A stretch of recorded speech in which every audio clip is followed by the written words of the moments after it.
This is Caitlin Sullivan and Shannon Berdan, and today we'll be discussing comparisons between horror and fairy tales and similar real-life crimes that have taken place. The two fairy tales that we'll be discussing are Fitcher's Bird by the Grimm brothers, as well as Perrault's Bluebeard. We plan to debate our own opinions about if we believe that these fictional killers and serial killers share the same belief systems, as well as if we think these belief systems are common or normalized. We'll also discuss our own opinions if we believe it was ethical for the horror moral stories to be taught to children, both girls and boys. The last topic we will be discussing is our own opinions on the idea of women feeling threatened by these fairy tales by being told they will be punished for disobedience with physical harm, and how that affects how women and men behave. The fairy tale I'll be discussing today is Perrault's Bluebeard. I started my research by finding serial killers that fit the actions that were made by Bluebeard. During my research, I found Anthony Sowell, who is a serial killer who was arrested in 1989 for a rape attempt and released in 2005, but was then arrested again in 2009 for the murder of 11 women. Anthony Sowell is also known as the Cleveland Strangler. He was arrested for having bodies of 11 women found in his home. If we look at Perrault's Bluebeard, the wife opens the door to the closet and finds bodies of dead women. In Bluebeard, it says, she began to perceive that the floor was covered in clotted blood, on which lay the bodies of several dead women, ranged against the walls. These were the wives whom Bluebeard once had married and murdered, one after another. I watched a short documentary on Anthony Sowell from a TV series called Inside the Mind of a Serial Killer. The TV series claims that Anthony Sowell is hearing voices telling him to kill. While watching the documentary, I found a lot of similarities between Anthony Sowell's case and Bluebeard. The first similarity I found was that both men like to punish women for being disobedient. As we look at Perrault's Bluebeard, Bluebeard tells his wife, "Open them all, go into each and every one of them, except that the little closet which I forbid you, and forbid it in such a manner that if you happen to open it, you may expect my anger and resentment." Later in the fairy tale, when Bluebeard finds out that his wife disobeyed his orders and wants to kill her, the wife vows that she will never be disobedient again. In the documentary, police officers ask Anthony, "What do you think would cause you to choke them? I mean, just the top off the top of your head. Think about it."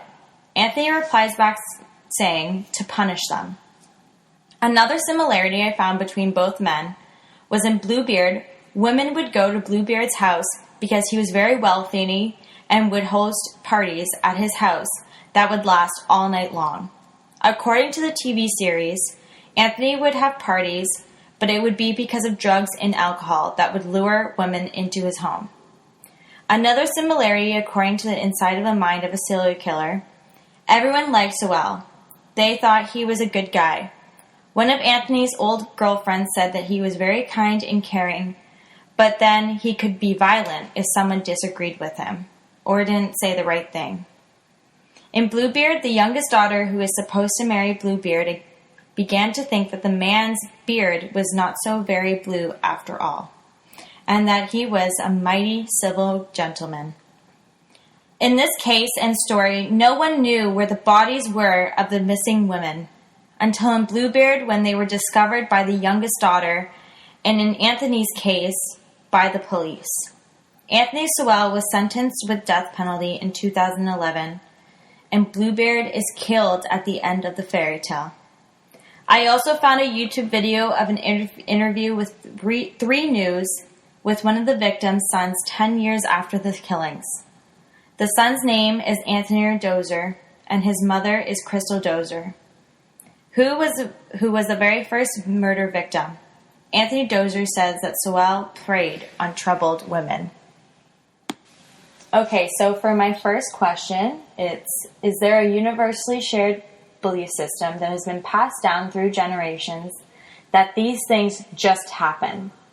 These things being violence against women, serial killings, mass shooting aimed at women, men who kidnap women and keep them in their basement. Personally, from what I've experienced, I was taught that these things happen to people who are more susceptible to it by being maybe young or living in low-income areas or being sex workers. Like, for example, I've known since I was a little kid that people were able to kidnap me because I'm a woman and I'm young, and I've been taught my whole life that I should be careful where I go rather than the men around me being taught to take care of me. I also noticed during Anthony Sewell's case is that in this Inside the Mind of a Serial Killer, it talks about how Anthony suffered from a mental illness because of the trauma that he was growing up with, being that his mother beat him, and Anthony would turn to drugs and alcohol as a way to cope when he was older. It was also said that he, was told from a very young age that women need to be perfect in his mind. And so, he attacked women who had a drug addiction because they weren't perfect enough. And that's why he attacked them. And it was easier to get them, right? To lure them into his home because of the drug addiction. So they would go out onto the streets and look for people who, would be selling drugs, and he would just be standing in front of his house, and that way he would lure them in. So do you think it's more nurture than nature with him? Do you think it was because of the way he was raised, or do you think it's more about, he was born this way? I know this is definitely nurture. I think that the trauma that he did when he was growing up was caused from his mother, who was beating him, and he just sees that these women aren't perfect in his eyes because of their drug addiction. Okay, so my next question is when you hear the news about violence aimed towards women, are you shocked by it or are you used to it? I think I'm really used to it because my parents haven't really sheltered me from the news when I was growing up or violent media. I was allowed to watch whatever I wanted on TV. They didn't block me from knowing about these things because I sort of think they wanted me to be scared so that I would be extra careful and I wouldn't end up being the person on the news. Yeah, it's interesting to see that, when I was taught from a young age, just, don't talk to strangers. And, I'm not shocked about hearing, women getting hit by men or captured by men. I'm a huge fan of murder podcasts. And, I listen to the news and everything. And it really doesn't shock me. I actually have a quote from a JSTOR article called Good and Bad Beyond Belief, Teaching Gender Lessons Through Fairytales and Feminist Theory. And it states, women have been forced to lie for survival to men. Have you ever found yourself in a situation where you had to lie to get away from a man? When you're, say, out in public, do you say, my boyfriend's waiting for me? Yeah. I remember, when I was younger, and if somebody ever came up to me, to always say that my parents are there. I was even taught that from a young age, is that, if somebody ever comes up and talks to you, tell them that your parents are here, or you're meeting your parents, you're meeting somebody, or your parents are in the parking lot, or wherever you are, The serial killer I'm going to be discussing is named Robert Pickton. He owned a farm east of Vancouver, BC, and the house was sort of a party headquarters. The parties would have 2,000 people per party. They illegally sold alcohol there. The Hells Angels would often show up to the parties. The tickets would be sold in the newspaper, so it was different people every week. And this was a really popular place for people who lived around Vancouver to go party. Everybody knew about it. And then he was arrested in 2002 after a 19-year-long murder spree with a total of an alleged 49 victims. He admitted to killing 49 victims while he was in jail after only being convicted for killing 6. So originally, the first time the cops were called on him, it was because he tried to murder a woman named Wendy Lynn Essiter, who was a sex worker that he lured into his house. But when Wendy went to the cops about this, he was let out for only $2,000 instead of there being a trial or anything because she was a sex worker and they didn't take her seriously. So basically, this is where it gets gross. He would murder women and then grind them up like pig meat and serve them to the guests at his parties as burgers. No, thank you. I found it really interesting when I read a story by Lorraine Murphy, who said she went out for lunch with him to discuss photography. And when she was in the cafe talking to him, an older gentleman walked up to her and asked, quote, "Willie's not taking you home, is he?" And she told him that she wasn't going home with him. And then he continued to say, "Well, that's good because not everyone is nice." And then a younger man walked up to her and warned her that there was no handle on the inside of the passenger door in Willie's car. The young man said that sometimes horror stories are real and we need to protect ourselves from monsters. What I was wondering when I read this was why nobody approached Willie in the cafe. They waited until he went to the bathroom and then came up to this woman and basically told her that she had to protect herself rather than them approaching a man in a public area where she was still safe. They were going to give her the opportunity to go home with him. And I think that's similar to the story I'm going to be talking about because it's about a sorcerer that would kidnap women by making them really small and putting them into a basket and then carrying them home. By not telling the cops about Willie or not approaching them in public spaces, these men were basically giving him the same amount of power to be able to just take women and they wouldn't be able to do anything about it. So my first question is, do you feel threatened by these fairy tales telling women that they will be punished for disobedience with physical harm? Do you think that has an effect on how women and men behave? Coming from my own personal experience, I know that when I'm walking home alone at night and a man is following close behind me, I immediately cross the street just because it's just an instinct now. And I know that sometimes I pretend that I'm talking on the phone when I'm walking.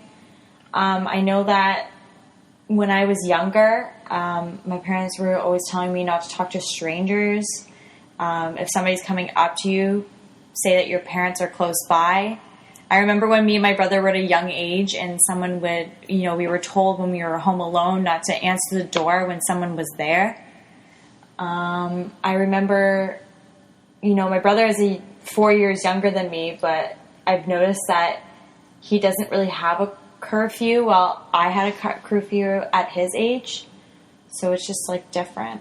I also noticed the same thing with my brother. When I was younger, my dad went on a trip to the States, and then when he came home, he brought pepper spray to give to me, but he didn't give it to my brother. And pepper spray isn't even legal in Canada, so when he gave it to me, it was kind of a big deal. He was like, "I would rather you get in trouble with the police and actually use this if you need it than you not having something to protect yourself with." But he's never shown any concern for my brother staying out late at night. He's allowed to go to bars, go with friends, stay out late outside, but I've always had to, when I was younger or when I'm at home, I have to call my dad whenever I change locations. I have to tell him who I'm with. I have to tell him if there are boys there, if there are strangers there. He has to know exactly when I'll be home so he knows whether or not to worry. And then I've also been told on sort of a nicer side of the spectrum from a lot of men that I know, family members and friends, that when they're walking alone at night as men, they try to make themselves seem non-predatory to women when they see them out on the street. So they'll cross the other side of the street or they'll move somewhere else so it doesn't appear like they're following the woman because they're hyper aware that the woman could be scared of them even though they're also just trying to walk home. My next question is, do you think that witnessing all this violence against women in the media, like in movies and TV, has an effect on how you behave? For example, when you watch James Bond movies, does it make you want to become a spy and carry around weapons? When you watch movies like Public Enemy and see Johnny Depp committing crimes like robbing banks, does it make it seem not as bad to you? I don't think it has an effect on how I behave. No.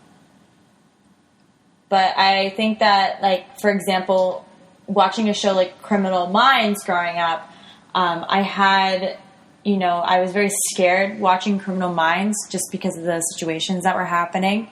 But now that I'm older and I've watched so many crime shows, I've grown actually a liking to watching them. And yeah, I just enjoy watching them. And they don't.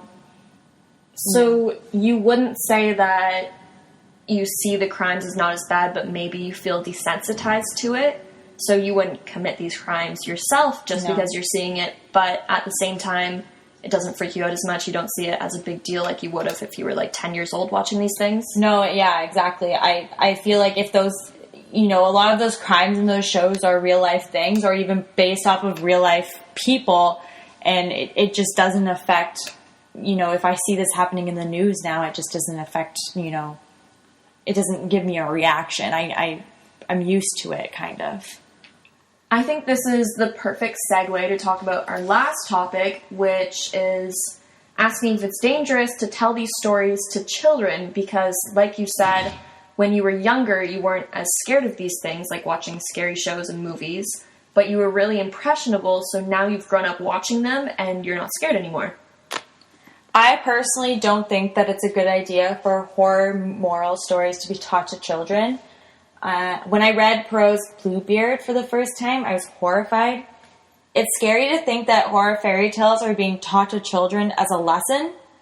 In a scholar's source I found at York University's library called Sex and Violence in Fairy Tales for Children, it states William Grimm systematically edited out all hints of sexuality and changed those deceptions that involved incest. However, some of the abuse of children, such as starving them to death and cruel punishments they endured, were not censored. I think that showing children these stories can affect the way that they act. I'm not saying that every child who grew up with these horror fairy tales are going to become serial killers, but I feel like it will act on the way that they treat other kids by using dominance on one another. I noticed that when I made my wakelet and I found a lot of photos that were from Bluebeard, they were quite terrifying, and I know that if I saw them as a child, I'd be scared for life. I also think that violent movies and stuff are really celebrated in media as a good thing, and then children watch these things, and as you can see when you're, babysitting or hanging out with younger siblings, they like to play pretend of doing violent things. So young kids like to pretend they're shooting each other with guns or fighting each other like they see in movies, and then they're taught that these acts of violence are okay, and it doesn't really go away as they get older. They continue to think violence is cool, and I think it could take a really dark turn for some kids because what if that behavior doesn't wear off? With some of it, we recognize that you can't do those things anymore, but when you're really passionate about something or angry, then those internal things that you learned as a child can just come out and you can snap. In conclusion, we believe that the things we view in the media that are celebrated sometimes go unquestioned by society because we have been so desensitized to it and therefore don't recognize when it can be harmful to how we behave.